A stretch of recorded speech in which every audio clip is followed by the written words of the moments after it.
नमस्कार, ABP news पर हाजिर हूं मैं रुमाना इसार खान। खबर पक्की है, रॉबर्ट वाड्रा एक बार फिर ईडी के सामने पेश होने के लिए अपने घर से निकल रहे हैं। तस्वीरें आपके सामने हैं। तो रॉबर्ट वाड्रा कल ईडी के समन पर ईडी दफ्तर पहुंचे थे। 6 घंटे ईडी ने पूछताछ की थी रॉबर्ट वाड्रा से और अब आज लगातार दूसरा दिन रॉबर्ट वाड्रा एक बार फिर अपने घर से निकले। कल आपने देखा था कैसे रॉबर्ट वाड्रा अपने घर से ईडी दफ्तर तक करीब 1.5 किलोमीटर का ये जो रास्ता है पैदल चलकर गए थे, पैदल तय किया था उन्होंने ये रास्ता। और आज एक बार फिर रॉबर्ट वाड्रा नजर आ रहे हैं, कल की तरह अपने समर्थकों से घिरे हुए नजर आ रहे हैं। तो आज भी क्या वही कल वाला अंदाज होगा और पैदल ही रॉबर्ट वाड्रा अपने समर्थकों के घेरे में चलते हुए पहुंच जाएंगे ईडी दफ्तर, ईडी के सवालों का जवाब देने के लिए? इसका भी इंतजार है क्योंकि आज खबर ये आ रही है कि रॉबर्ट वाड्रा की जो पत्नी है प्रियंका गांधी वाड्रा, वो भी उनके साथ आज ईडी दफ्तर जाएंगी। तो हो सकता है कि आज गाड़ी में बैठकर रॉबर्ट वाड्रा पत्नी के साथ ईडी दफ्तर जाएं। थोड़ी देर में ईडी दफ्तर पहुंचना है रॉबर्ट वाड्रा को, ईडी के सवालों का जवाब देना है। हरियाणा गुरुग्राम लैंड डील से जुड़ा हुआ ये पूरा का पूरा मामला है, जिसको लेकर रॉबर्ट वाड्रा की तरफ से लगातार मीडिया के सामने कहा जा रहा है कि 20 साल पुराना मामला है, दसियों बार ईडी बुला चुकी है, घंटों घंटों की पूछताछ करती है, हर बार हर सवाल का मैं जवाब देता हूं, लेकिन सिर्फ और सिर्फ मुझे परेशान करने के लिए राजनीति से प्रेरित ये एक्शन। और लीजिए, रॉबर्ट वाड्रा गाड़ी में सवार हो गए हैं। आपने देखा कल तो पैदल गए थे, लेकिन आज गाड़ी में बैठकर जा रहे हैं ईडी दफ्तर रॉबर्ट वाड्रा। आप देखिए तस्वीरों में यहाँ पर कि रॉबर्ट वाड्रा जो है लैंड डील के मामले में जो है वो उनसे पूछताछ होनी है और रॉबर्ट वाड्रा जो है वो अब जो है वो यहाँ पर निकल रहे हैं। प्रियंका गांधी, तो आपने तस्वीरों में देखा आज रॉबर्ट वाड्रा के साथ उनकी पत्नी प्रियंका गांधी भी जा रही हैं। प्रियंका, हमारे सहयोगी मुझे लगता है बिलाल मौजूद है मौके पर, जरा लिए चलते हैं आपको बिलाल के पास। गांधी और रॉबर्ट वाड्रा जो है वो यहाँ पर ईडी दफ्तर के लिए जो है वो यहाँ अपने आवास से जो है वो निकल चुके हैं और आज दूसरे दिन की पूछताछ जो है वो रॉबर्ट वाड्रा के साथ जो लैंड डील हुई थी हरियाणा में उसको लेकर के पूछताछ जो है वो की जाएगी। कल भी तकरीबन 6 घंटे तक रॉबर्ट वाड्रा के साथ जो है वो ईडी दफ्तर में पूछताछ की गई थी और आज उन्हें फिर बुलाया गया है, जहां पर एक बार फिर ईडी जो है वो लैंड डील्स के मामले में रॉबर्ट वाड्रा के साथ पूछताछ करेगी। और आज खास बात यह है कि प्रियंका गांधी भी जो है वो रॉबर्ट वाड्रा के साथ जो है वो ईडी दफ्तर के लिए निकली है। कैमरा पर्सन रत्नेश पांडे के साथ अहमद बिलाल, एबीपी न्यूज दिल्ली। तो बिलाल मौके पर ही मौजूद थे, रॉबर्ट वाड्रा के घर के बाहर ही मौजूद थे और अभी आपने तस्वीरों में देखा रॉबर्ट वाड्रा अपने घर से निकल गए हैं। लेकिन कल की तरह आज रॉबर्ट वाड्रा पैदल चलकर नहीं गए, आज रॉबर्ट वाड्रा गाड़ी में सवार होकर गए हैं। कल रॉबर्ट वाड्रा अकेले गए थे, आज रॉबर्ट वाड्रा के साथ उनकी पत्नी प्रियंका गांधी भी मौजूद। और ये जो पूछताछ रॉबर्ट वाड्रा से अब हो रही है ईडी की, रॉबर्ट वाड्रा से हमारे सहयोगी आशीष सिंह ने खास बातचीत की है, जरा सुना देते हैं आपको। रॉबर्ट वाड्रा साहब के साथ आज दूसरे दिन भी इन्फोर्समेंट डायरेक्टरेट की क्वेश्चनिंग होनी है। हमारे साथ एक्सक्लूसिवली बात करने के लिए इस वक्त खुद रॉबर्ट वाड्रा साहब हैं। वाड्रा साहब, ये ऐसा वक्त है जब मुझे लगता है देश सुनना चाहेगा। कल आपकी क्वेश्चनिंग हुई, 6 घंटा क्वेश्चनिंग चली, आज आप फिर जाने वाले हैं। उस शुक्रिया, आपने वक्त निकाला हमारे लिए। मैंने कल सुना वाड्रा साहब कि आपने कहा कि ये बदले की भावना है, परेशान कर रहे हैं। ऐसा आरोप क्यों एक एजेंसी पर? क्योंकि मिसयूज है, दुरुपयोग है एजेंसियों का। क्लियरली कोई भी उम्मीदवार होता है कहीं भी, चाहे इलेक्शन हो या चीफ मिनिस्टर बनने वाले हैं, उनके ऊपर, उनके परिवार के ऊपर एजेंसियों को गलत इस्तेमाल होता है। फिर पुराने केस, वही बेबुनियाद इल्ज़ाम, गलत केस। और मैंने ईडी के समन को पहले भी झेला है। ECR 2 थे, 15 बारी गया था 2019 में। मेरी बेटी का ऑपरेशन हो रहा था उस समय और मैं सब कुछ छोड़ छाड़ के मैं आया था फरवरी 2019 में कि मैंने कहा कि उनको एक मौका नहीं दूंगा मैं कि मैं समय पे पहुंचा नहीं, समय से पहले पहुंचा। 23,000 डॉक्यूमेंट, उससे पहले ही उन्होंने 1 महीने पहले जब राजस्थान में इलेक्शन हो रहे थे, उन्होंने मेरे ऑफिस को रेड किया और वहां से 23,000 डॉक्यूमेंट लिए, जितने भी डॉक्यूमेंट और मांगे वो भी दिए। आप सोचो, 15 बारी मैं पहले गया हूं, 10-10 घंटे बैठा हूं, 70 सवाल मैंने हर रोज उसके जवाब दिए। कोई ऐसी चीज नहीं थी जहां से पहले मैंने एक अपना रुपए कमाया मेरे पिता के बारे में, मेरा पिताजी के बारे में या मुरादाबाद में क्या हुआ, हर चीज का जवाब दिया मैंने 2019 तक। और जो सवाल अब फिर से ECIR आया है, फिर से समन आया है 7 साल बाद, और वही सवाल दोबारा पूछे जा रहे हैं। और मैं ज्यादा तो बोल नहीं सकता हूं जो अभी इंटेरोगेशन हो रहा है उसके बारे में, पर मैं ये कहूंगा कि जो उन्होंने, जब मैंने वही सवाल पूछे तो मैंने उनको बोला है सर मैंने ये जवाब ऑलरेडी दे दिए हैं। तो वो कह रहे हैं आप फॉल्स बोल रहे हैं कि आपने दे दिया है। पर फिर मैंने उनको अपनी स्टेटमेंट मंगा के दिखाया कि देखिए जो आप पूछ रहे हैं ये पहले दे दिया गया है। ये कल हुआ, हाँ आपने जी। दोबारा से स्टेटमेंट मंगा कर दिखाया? मैंने स्टेटमेंट जो 2019 का था वो मंगवाया और उनको दिखाया कि जो सवाल आज पूछ रहे हैं वो 2019 में पूछे गए हैं में से, चाहे उस समय उनको अलाउ था या नहीं। सारे ऑफिसर्स ने जो भी आया पूछा, जो उनके पैरामीटर से अलग है फिर भी पूछा, मैंने उनको समझाया। पर मैं ये बोलूंगा कि अगर जब इस बारी समन आया उस समय भी जिस तरीके से, अगर कोई पत्रकारों को कल एक व्हाट्सएप मैसेज मिला कि मैं 1 तारीख को समन मिला है और 8 तारीख को नहीं गया, 15 तारीख, उन्होंने डॉक्यूमेंट मांगे, फिर से 2-3 हजार डॉक्यूमेंट मांगे। आप सबको पता है पिछले कुछ दिनों से पब्लिक छुट्टियां हैं, 1500-2000 डॉक्यूमेंट निकालना इतना आसान नहीं है। फिर भी हमने निकाला है और हमने बोला हमें जो भी अगला डेट दोगे मैं पहुंचने के लिए तैयार हूं। मैं कहीं गया नहीं हूं, मैं यहां हूं और मैं पहुंचा हूं जिस दिन उन्होंने मेरे को टाइम दिया, समय दिया, मैं गया हूं और डॉक्यूमेंट सारे दोबारा दिए हैं जो डॉक्यूमेंट वो पहले ही ले जा चुके हैं।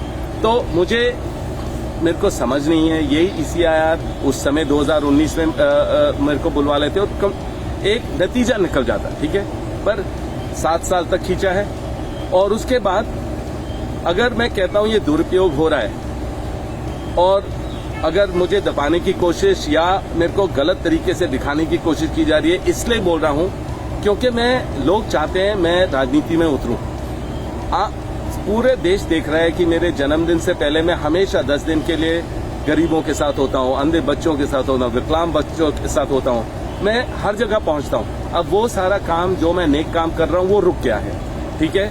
और मैंने कुछ समय पहले जब मुझे लगा कि स्पीकर साहब ने राहुल को रोका बोलने से और जिस तरीके से उनको गलत लगा कि प्रियंका को राहुल ने जिस तरीके से ग्रीट किया, उस समय भी मैंने उठ के अपनी सोच रखी कि भाई बहन का प्यार है। हमारे जो रिश्ते हैं, हमारे रिश्ते चाहे जितनी भी मुश्किलें होती हैं, हम अपने रिश्तों को एकजुट रखते हैं और मजबूत होते हैं। पर यहाँ हमें सब देश को पता है कि बीजेपी में तो रिश्ते रखते ही नहीं है, सब तोड़ देते हैं। तो जितनी मुश्किलें ये करेंगे हम एकजुट होंगे। और अगर हाल ही देखा जाए तो कल चार्जशीट हुआ सोनिया जी के बारे में, राहुल, मैं आपसे पूछना चाह रहा था कि कल ही इत्तेफाक से चार्जशीट भी दायर हुआ है। इत्तेफाक नहीं है, ये इनकी प्लानिंग है कि हमें गलत तरीके दिखाने के लिए, हम जो भी इनकी नाकामियां हैं बीजेपी की, हम वो उठाते हैं, लोगों की बात रखते हैं, हम हमेशा लोगों की आवाज बुलंद करते हैं। और बहुत सारी मुश्किलें हैं उसके बारे में तो ध्यान नहीं दिया जा रहा है कि जो महंगाई है या जो किसान हैं आंदोलन कर रहे हैं उनके बारे में कोई बात नहीं हो रही है। तो हम जरूर उनकी बात रखते हैं, पर संसद में राहुल को रोक दिया जाता है और मुझे बाहर लोगों के बीच में होता हूँ, ग्राउंड पे होता हूँ, वहां मुझे फिर से समन मिल जाता है। सर आप जो कह रहे हैं, आपका क्या ये आरोप है कि कोऑर्डिनेटेड तरीके से कल किया गया? बिल्कुल, अरे क्या इत्तेफाक नहीं हो सकता, ये बिल्कुल प्लान्ड है, प्रीमेडिटेटेड है, सोच के किया है कि चार्जशीट भी होगी, यहाँ भी होगी, क्योंकि दिखावा होगा, मीडिया होगी, सारे देश में पहुंचेगी। पर देश जागरूक है, जनता जागरूक है, उनको समझ है इसके बारे में। जो दुरुपयोग हो रहा है, पूरे देश में दुरुपयोग हो रहा है एजेंसियों का। बट साहब 2 सवाल जरूर पूछना चाहता हूँ। जिस मामले में आपकी सुनवाई चल रही है, स्काईलाइट वाली जमीन उसका यूज बदलना और ये आरोप इन्फोर्समेंट डायरेक्टरेट का कहना है कि कॉन्क्रीट आरोप है रॉबर्ट वाड्रा पे। सिमिलरली नेशनल हेरल्ड वाले मामले में AJL की प्रॉपर्टीज को बहुत कम दाम पे यंग इंडिया द्वारा ले लेना, ये भी कॉन्क्रीट आरोप है मिसेस गांधी और राहुल गांधी पे। तो ये विक्टिमाइजेशन कैसे हुआ? देखिए, एक तो अभी क्योंकि अभी मेरी इंटेरोगेशन चल रही है, समन है, तो उसके बारे में मैं कोई विशेष टिप्पणी नहीं दे पाऊंगा, गलत होगा। मुझे मौका नहीं देना है ना तो सरकार को ना अभी एजेंसियों को बोलने के लिए कि आपने मीडिया को ये क्यों बताया। तो मैं अंदरूनी चीज नहीं बता सकता हूं, पर ये बोल सकता हूं क्लियरली कि देखिए, सेम डे पर आप चार्जशीट देते हैं, मुझे समन देते हैं। मैं आपको इतना बता सकता हूं, यही सवाल जो पूछे जा रहे हैं मैं पहले दे चुका हूं। बहुत शुक्रिया वाड्रा साहब हमसे बात करने के लिए। तो लगातार दूसरे दिन आज ईडी के सामने सवालों का जवाब देने से पहले रॉबर्ट वाड्रा ने एबीपी न्यूज से खास बातचीत की और रॉबर्ट वाड्रा की तरफ से ये कहा गया कि 2019 में जिन सवालों का जवाब मैं दे चुका हूं, ईडी इस बार भी वही सवाल मेरे सामने रख रही है और मैं उनको दिखा रहा हूं कैसे 2019 में इन तमाम सवालों का मैं जवाब पहले ही दे चुका हूं। कुल मिलाकर इस वक्त ईडी के दफ्तर पहुंच चुके हैं रॉबर्ट वाड्रा। कल अकेले गए थे, पैदल चलकर गए थे, आज गाड़ी में बैठकर पत्नी प्रियंका गांधी वाड्रा साथ में गई हैं और बाकायदा पत्नी के गले लगकर ईडी दफ्तर के भीतर गए हैं सवालों का जवाब देने के लिए। हम आगे बढ़ रहे हैं। कांग्रेस एक और मुश्किल में घिरी हुई है और वो नेशनल हेराल्ड केस है जिसमें सोनिया गांधी, राहुल गांधी के खिलाफ चार्जशीट दाखिल हो चुकी है। इसी के विरोध में आज कांग्रेस कार्यकर्ता सड़क पर उतर रहे हैं। आज कांग्रेस देश भर में ईडी दफ्तरों के बाहर प्रदर्शन की तैयारी में। आज दिन भर ईडी ऑफिस के बाहर ऐसे ही हंगामा दिखेगा। सोनिया गांधी और राहुल गांधी के खिलाफ ईडी की तरफ से दायर चार्जशीट के खिलाफ आज कांग्रेस का प्रदर्शन है। पूरे देश में ईडी ऑफिस के बाहर कांग्रेस कार्यकर्ता प्रदर्शन करेंगे। दिल्ली में कांग्रेस कार्यकर्ता 24 अकबर रोड पर इकट्ठा होंगे। यहां से कांग्रेस कार्यकर्ता ईडी ऑफिस के बाहर प्रदर्शन करने जाएंगे। पटना में सुबह 11:30 पर प्रदर्शन होगा। रांची में कांग्रेस कार्यकर्ता दोपहर 12:30 पर प्रोटेस्ट करेंगे। मध्य प्रदेश में दोपहर 2 बजे जिला और तहसील मुख्यालय के बड़े सरकारी दफ्तरों के बाहर प्रोटेस्ट होगा। देश के लोकतंत्र को समाप्त करने की दिशा में कदम है। सोनिया गांधी और राहुल गांधी के खिलाफ ईडी की चार्जशीट पर कांग्रेस नेता आरोप लगा रहे हैं कि ये बदले की भावना से प्रेरित है और केंद्र सरकार विपक्ष की आवाज को दबाने की कोशिश कर रही है। कांग्रेस पार्टी को नस्तानाबूद करने की मोदी जी की साजिश है। ईडी तो इडियट है, जो मर्जी उसको कराया जा सकते हैं, उसमें हमें कोई परवाह नहीं। और इस बीच ये जो आप तस्वीरें देख रहे हैं, ये दिल्ली कांग्रेस मुख्यालय के बाहर की तस्वीरें हैं, जहां बड़ी तादाद में कांग्रेस कार्यकर्ता जुटे और यहीं से कांग्रेस कार्यकर्ताओं को आगे बढ़ना था, ईडी के दफ्तर के सामने प्रदर्शन करना था। लेकिन यहां कांग्रेस मुख्यालय के बाहर शमा मोहम्मद नजर आ रही है, कांग्रेस की प्रवक्ता क्या कह रही है, जरा सुनाइए, आवाज बढ़ाइए। अच्छा ठीक है, हम आगे सुनाने की कोशिश करेंगे। लेकिन इस बीच आप तस्वीरें देख रहे हैं किस तरीके से बैरिकेड्स यहां कांग्रेस दफ्तर के बाहर लगे हुए हैं और सुरक्षाकर्मी जो हैं वो कांग्रेस कार्यकर्ताओं को दफ्तर से बाहर नहीं निकलने दे रहे। ये बैरिकेडिंग लगा दी गई है कांग्रेस दफ्तर के बाहर और कांग्रेस दफ्तर के बाहर सुरक्षा के पुख्ता इंतजाम है। कांग्रेस कार्यकर्ता बैरिकेड पर चढ़े हुए नजर आ रहे हैं। कांग्रेस दफ्तर से बाहर निकलकर ईडी दफ्तर की ओर कूच करना चाह रहे हैं ये कांग्रेस के कार्यकर्ता। दिल्ली में कांग्रेस का ये जोरदार प्रदर्शन जिसकी तैयारी में आज कांग्रेस पार्टी, लेकिन किस हद तक इस प्रदर्शन को सड़क पर उतरकर कांग्रेस के नेता कार्यकर्ता कर पाएंगे ये देखना होगा, क्योंकि यहां सुरक्षा के पहले से ही पुख्ता इंतजाम किए गए हैं। कांग्रेस दफ्तर के बाहर देखिए किस तरीके से बैरिकेड्स लगे हुए हैं और वहां कतारबद्ध तरीके से आपको सुरक्षाकर्मी नजर आ रहे हैं बैरिकेड्स को थामे हुए, ताकि कांग्रेस कार्यकर्ता इन बैरिकेड्स को गिराकर आगे ना बढ़ पाए। नारेबाजी भी वहां पर जमकर हो रही है, हम सुना सकते हैं वहां पर किस तरीके की नारेबाजी हो रही है क्या? जरा आवाज बढ़ा दीजिए।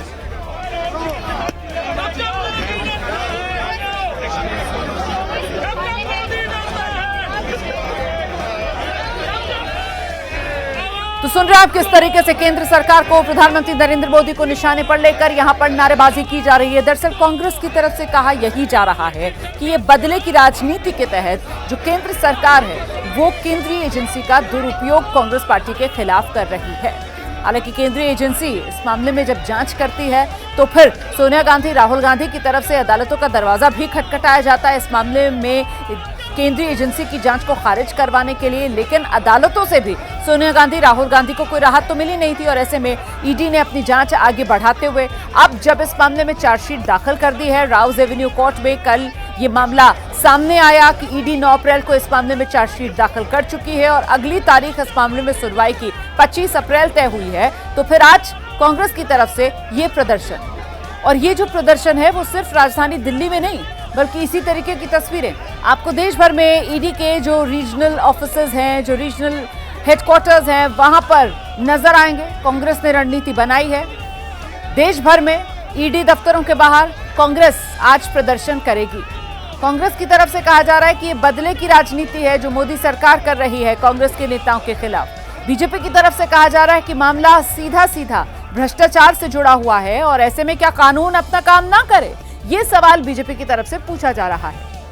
इस सब के बीच एक लड़ाई जो कानूनी तौर पर चल रही है, दूसरी लड़ाई जो सियासी तौर पर चल रही है और उसी को लेकर कांग्रेस सड़क पर। यहां कांग्रेस दफ्तर से हमारे सहयोगी दीपक रावत इस वक्त हमारे साथ मौजूद हैं। जरा जानते हैं दीपक से, सुरक्षा के मुस्तैद इंतजाम है। दीपक, कांग्रेस कार्यकर्ताओं को दफ्तर से बाहर नहीं निकलने दिया जा रहा, अभी की तस्वीरें क्या है? जी, बेहद कड़े इंतजाम पुलिस की तरफ से किए गए हैं रोमाना, क्योंकि कल ही ये ऐलान कर दिया गया था कि आज पूरे देश भर में ईडी के दफ्तरों के बाहर कांग्रेस प्रदर्शन करेगी। और इस वक्त कांग्रेस मुख्यालय की ये तस्वीर आप देखिए कि कांग्रेस मुख्यालय 24 अकबर रोड का ये मेन गेट है, जहां पर तमाम कार्यकर्ता नेता यहां पर अंदर मौजूद हैं। सभी को 10 बजे के आसपास यहां पर असेंबल होने के लिए कहा गया था। अलग अलग इलाकों से लोग यहां पर आए हुए हैं। दिल्ली प्रदेश कांग्रेस कमेटी के अध्यक्ष देवेंद्र यादव ने ये प्रोटेस्ट कॉल किया था। हालांकि कई सांसद भी यहाँ पर नजर आ रहे हैं। इमरान प्रतापगढ़ी भी थोड़ी देर पहले पहुंचे, जो कांग्रेस वो भी यहाँ पर पहुंची हुई हैं, उदित राज पहुंचे हुए हैं और तमाम नेताओं के आने का सिलसिला जारी है। लेकिन ये देखिए तस्वीर, ये बैरिकेड जो है वो मुख्यालय के गेट के ठीक बाहर लगा दिया गया है। यानी कि पुलिस ने सीधा ये बता दिया है कि इससे आगे जाने की अनुमति आप लोगों को नहीं है, प्रोटेस्ट की इजाज़त नहीं है। इसीलिए पुलिस की जो तैनाती है वो है। और ये जो 24 अकबर रोड का जो रास्ता है, अकबर रोड का जो रास्ता है, इसके दोनों तरफ बैरिकेड लगा दिए गए हैं। यानी कि इस रास्ते पर अब गाड़ियां भी नहीं गुजर पा रही हैं, क्योंकि जो कार्यकर्ता हैं उनका जमावड़ा लगातार बढ़ता जा रहा है। तमाम नेताओं के पहुंचने का सिलसिला लगातार बढ़ता जा रहा है। और यहाँ पर देखिए कुछ अपना विरोध प्रदर्शन कर रहे हैं, क्योंकि पुलिस आगे जाने की इजाजत नहीं दे रही है। थोड़ा आगे की तस्वीर मैं आपको अंदर की दिखाने की कोशिश करता हूं। सुनील, आप थोड़ा आगे आइए और दिखाइए कि यहाँ पर कांग्रेस के तमाम जो नेता कार्यकर्ता हैं वो बाहर आने की कवायद करते हुए नजर आ रहे हैं। और थोड़ी देर बाद जो है वो ये नेता जो है आगे कूच करेंगे, क्योंकि सीधे तौर पर ये कहा गया था वजह से जो है वो आज तमाम कांग्रेस के नेता कार्यकर्ता विरोध करने के निकले हुए। इमरान प्रतापगढ़ी नजर आ रहे हैं, उनसे बात कर लेते हैं। इमरान जी, प्रोटेस्ट हो रहा है, नेशनल हेराल्ड का जो पूरा मामला है, इस पर आपका क्या कहना है? भारतीय जनता पार्टी की डराने की जो राजनीति है उसका परिणाम है ये चार्जशीट। आप क्रोनोलॉजी समझिए, गुजरात में अधिवेशन होता है, राहुल गांधी जी गुजरात जाते हैं, कल मोडासा में होते हैं। इधर बिहार चुनाव को लेकर के विपक्ष सक्रिय होता है, आने वाले असम चुनाव में विपक्ष की जो सक्रियता है उस सबको देख करके डरी हुई भारतीय जनता पार्टी विपक्ष को कुछ डेटा पॉलिटिक्स करती। लेकिन आप राहुल गांधी को, कांग्रेस पार्टी को, सोनिया गांधी जी को डरा नहीं सकते।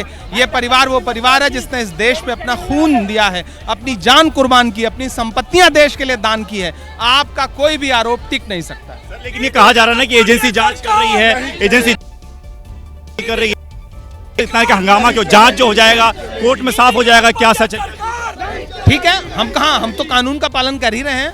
आप क्या लोकतंत्र में प्रोटेस्ट और विरोध की आवाजों को कुचल देना चाहते हैं? हम वो करेंगे। हमें पता है आप ईडी ने आज तक जितने केसेस दर्ज किए हैं उसमें उनकी सफलता का प्रतिशत क्या है पूरा देश जानता है। एजेंसियों का कितना दुरुपयोग भाजपा कर रही है देश को पता है। आप ईडी के दफ्तर की तरफ कूच करेंगे?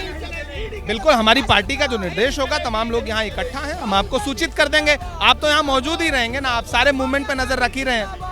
इमरान प्रतापगढ़ी देखिए यहाँ पर पहुंचे हुए हैं, कांग्रेस के सांसद हैं और तमाम कांग्रेस के जो नेता देखिए धीरे धीरे यहाँ पर जमा होते हुए नजर आ रहे हैं। सभी को ये निर्देश दिया गया था कि यहाँ पर जमा होंगे और यहाँ से ईडी दफ्तर की तरफ कूच करेंगे। लेकिन जो तो तस्वीरें हैं जो मैं आपको दिखा रहा हूँ, इसको देखकर आप समझ सकते हैं कि यहाँ से आगे जाने की इजाज़त जो है बिल्कुल नहीं देने के मूड में है पुलिस। और सीधे तौर पर यह कहा जा रहा है, पुलिस की तरफ बार बार ऐलान भी किया गया कि इजाज़त नहीं है, इसीलिए मुख्यालय के गेट पर ही बैरिकेड लगा दिया गया। रोमाना, आप रहिए मेरे साथ दीपक, मैं लौटूंगी आपके पास। तो ये तो दिल्ली की तस्वीर आप देख रहे हैं और दीपक रावत बता रहे हैं किस तरीके से कांग्रेस का दफ्तर और उसके जो मुख्य गेट है वहीं पर पुलिस की तरफ से बैरिकेड लगा दिया गया है ताकि कांग्रेस कार्यकर्ता दफ्तर से ही बाहर ना निकल पाए। और इस बीच पटना में भी कांग्रेस ने आज प्रदर्शन की जोरदार तैयारी की है। सीधे आपको लेकर चलेंगे पटना से, हमारे सहयोगी शशांक इस वक्त मौजूद हैं। शशांक, पटना की क्या तस्वीर है? दिल्ली में तो कांग्रेस दफ्तर से बाहर ही नहीं निकलने दिया जा रहा कांग्रेस कार्यकर्ताओं को, यहाँ पटना की तस्वीर दिखाइए शशांक। देखिए, तैयारी यहाँ भी बड़ी है, लेकिन अभी जमीनी हकीकत यह है कि कांग्रेस का प्रदर्शन अब तक शुरू ही नहीं हो पाया है। 10:30 का टाइम दिया गया था, अभी 11:15 हो रहा है। ना अध्यक्ष आए हैं, ना प्रभारी अब तक आए हैं। कुछ कार्यकर्ता जरूर हैं, हम बात करेंगे। यहाँ पे शकील अहमद खान विधानमंडल दल के नेता हैं और पीछे कई कार्यकर्ता हाथों में कांग्रेस का झंडा लिए नजर आ रहे हैं। यहाँ पे ईडी दफ्तर के आगे प्रदर्शन की अनुमति नहीं है। पटना में इनकम टैक्स गोलंबर के पास जो है वो जमावड़ा देखने को मिल रहा है कांग्रेस नेताओं का। इसमें पूर्व अध्यक्ष MLC मदन मोहन झा भी हैं, कुछ विधायक भी हैं। शकील साहब, जिस तरह से ईडी ने चार्जशीट दाखिल की है, वन बाय वन लेन देन नहीं हुआ है तो किस आधार पे आप मनी लॉन्ड्रिंग का केस लगा रहे हैं? ये तो सिर्फ छवि बर्बाद करने के लिए कोशिश जो कर रही है भाजपा और केंद्र सरकार, उसमें लगे हुए हैं। बाकी तथ्यों के आधार पर मुझे पूरा विश्वास है कि हमको न्याय मिलेगा, लेकिन पॉलिटिकली एक डैमेज करने के लिए, एक द्वेष की भावना से, बदले की भावना से जो काम कर रहे हैं वो लगातार कर रहे हैं। विपक्ष के तमाम नेताओं को टारगेट कर रहे हैं और भाजपा में जो नेता हैं उन पे सब उनको खुली छूट मिली है, पाक साफ उनको डिक्लेयर कर दिया गया है, तो जनता सब देख रही है।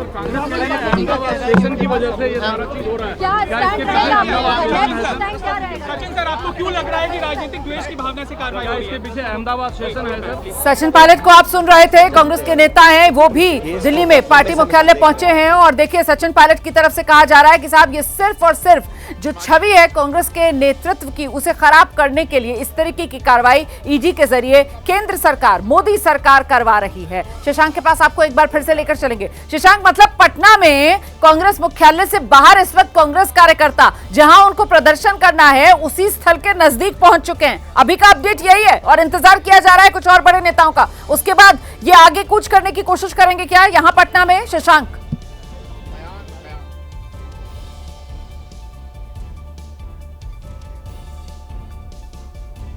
शशांक से हमारा संपर्क नहीं हो पा रहा है। इस बीच आपको बता दें कि अब देश भर से इसी तरीके की तस्वीरें देखने के लिए मिल रही हैं जहां कांग्रेस के कार्यकर्ता जो है वो सड़क पर उतरे हुए हैं। ये वो तस्वीर है जो लगातार पिछले कुछ समय से मैं आपको दिखा रही हूं। ये दिल्ली की तस्वीर है और कुछ देर पहले दिल्ली कांग्रेस दफ्तर के बाहर इसी तरीके का नजारा देखने के लिए मिल रहा था। जो कांग्रेस कार्यकर्ता हैं वो बैरिकेड पर चढ़े हुए थे। ये वही बैरिकेड है जो कांग्रेस दफ्तर के बाहर दिल्ली में सुरक्षा बलों की तरफ से लगा दिया गया है ताकि कांग्रेस कार्यकर्ताओं को बाहर ना निकलने दिया जाए। वहीं पटना में अभी क्या अपडेट है? कांग्रेस कार्यकर्ता पटना में कांग्रेस दफ्तर से बाहर निकल आए हैं और जहां उनको प्रदर्शन करना है ईडी दफ्तर के नजदीक वो पहुंच चुके हैं। यहां की तस्वीर जरा जल्दी से दिखाइए शशांक।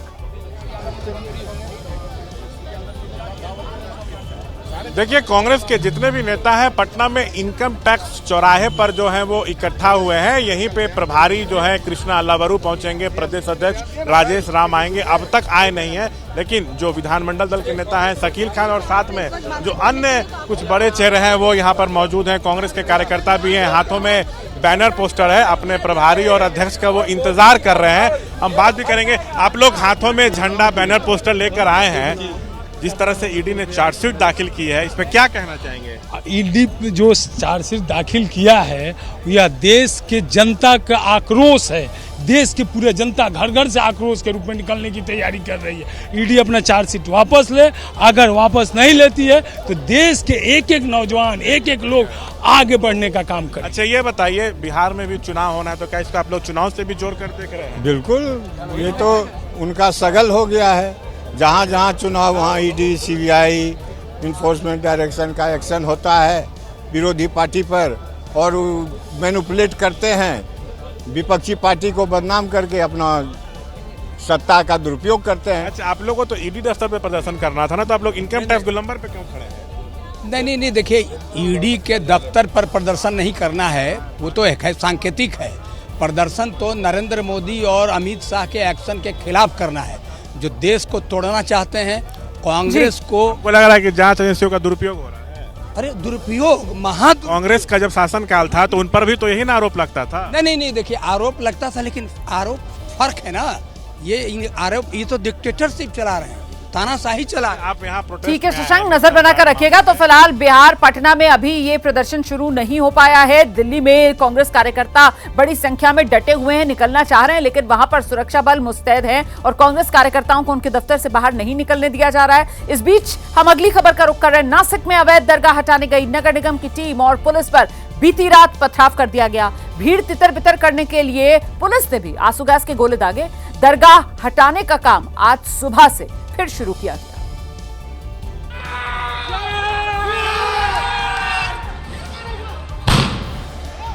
विरोधियों ने की पत्थरबाजी तो पुलिस ने छोड़े आंसू गैस की गोले।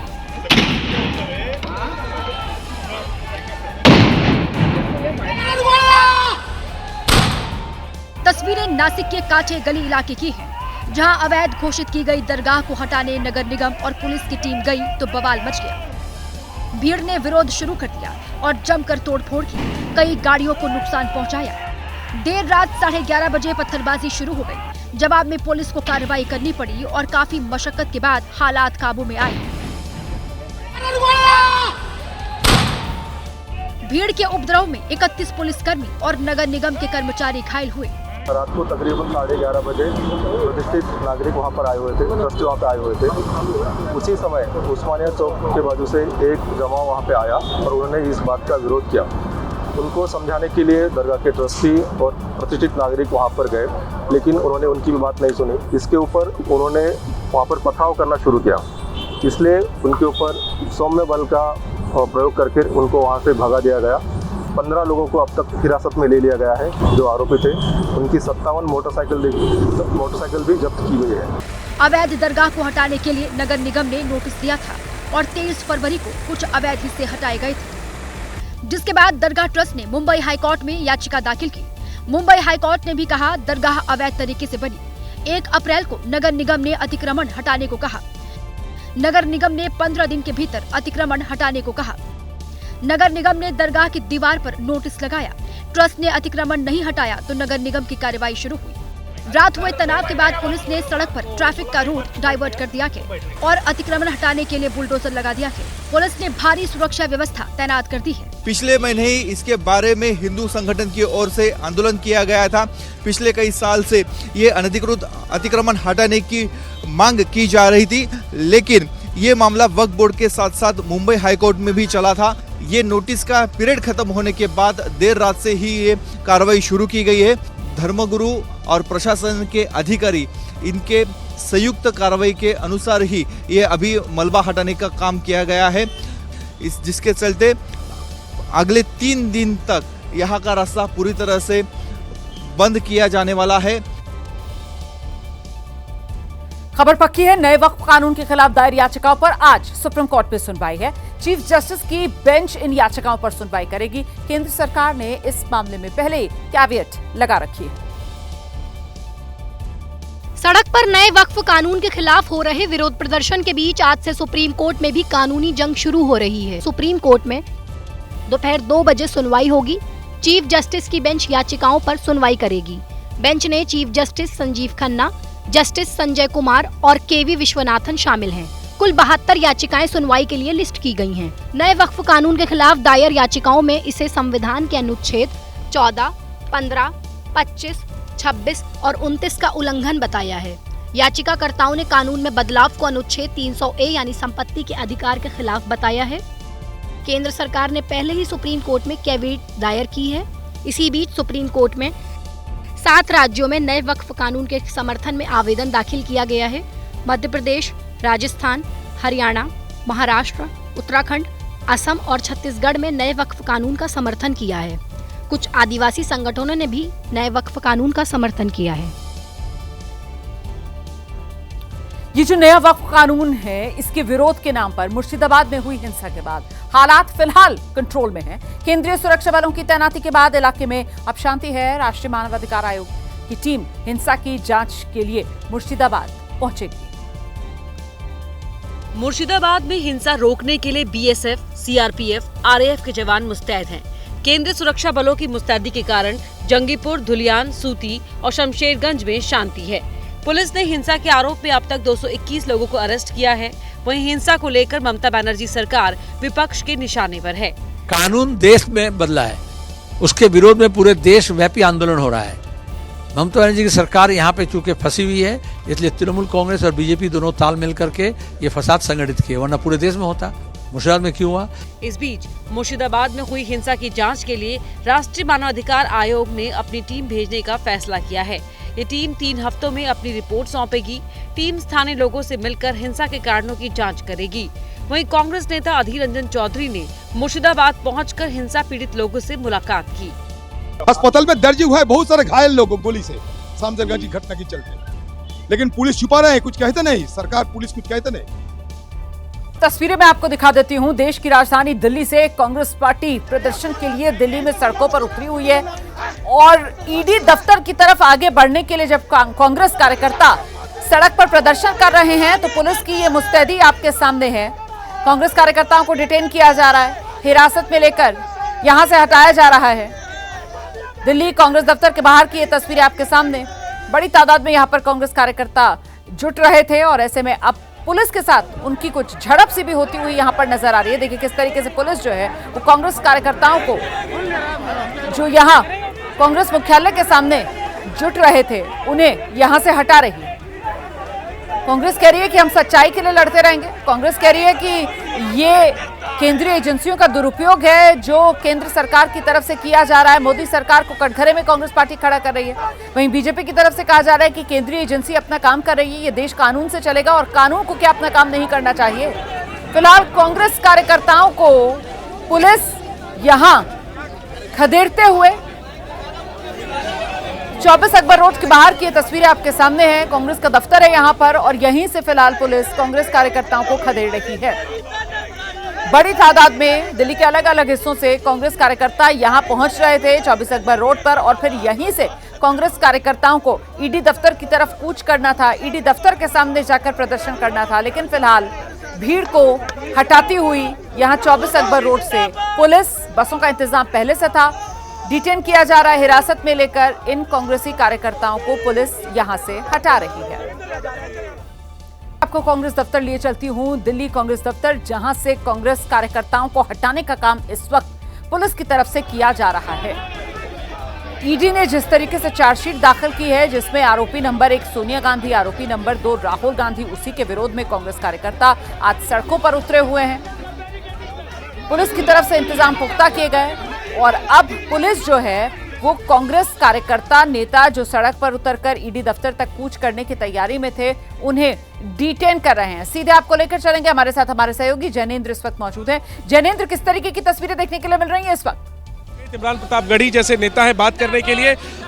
आप लोगों का ये जो प्रदर्शन है, बीजेपी ने प्रेस कॉन्फ्रेंस करके आरोप लगाया है कि क्या कर रहे हैं इस प्रदर्शन के द्वारा, क्योंकि कानून अपना काम कर रहा है। हम भारतीय जनता पार्टी से पूछना चाहते हैं कि आपकी जो क्रोनोलॉजी है, क्या आप सचमुच में खुलेआम पूरी बेशर्मी के साथ एजेंसियों का दुरुपयोग करना चाहते हैं?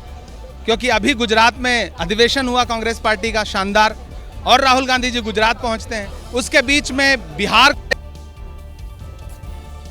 की एजेंसियां चार्जशीट दाखिल करने के लिए बाहर आ जाती है। तो दरअसल मेरा आपसे सवाल है कि आप इतना खुलेआम कैसे एजेंसियों का दुरुपयोग कर लेते हैं? थोड़ी तो मर्यादा रखिए, थोड़ा तो लिहाज रखिए। साफ पता चला है कि आप दुरुपयोग कर रहे हैं, लेकिन इसको आप लोग राजनीति से जोड़ रहे हैं। हम सामने सीधे राजनीति, हम क्यों ना राजनीति से जोड़े? आप गांधी परिवार पे अत्याचार का, जिस देश के लिए आनंद भवन दान कर दिया, निजी संपत्ति, जिसने स्वराज भवन दान कर दिया, कभी जाइए इलाहाबाद और देखिए कि पंडित नेहरू किस तरह के घर में रहते थे और वो घर उन्होंने कांग्रेस सांसद इमरान प्रतापगढ़ी को आप सुन रहे हैं। कांग्रेस पूरी तरीके से आक्रामक, सड़क पर उतरे हुए कांग्रेस कार्यकर्ता जिनको हिरासत में अब दिल्ली पुलिस की तरफ से लिया जा रहा है।